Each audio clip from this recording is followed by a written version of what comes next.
এই ৰাতিপুৱা খানা কামত যোৱাৰ আগতে মাটি দালি ভাজি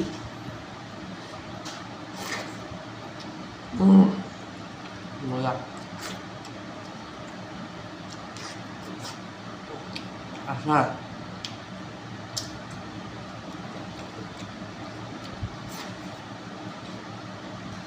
লৈ যোৱা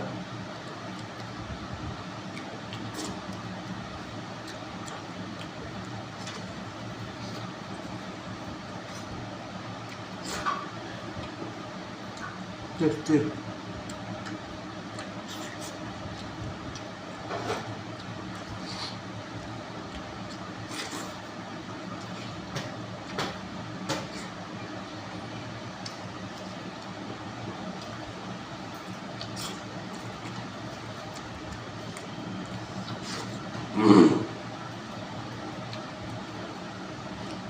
কথা হৈছে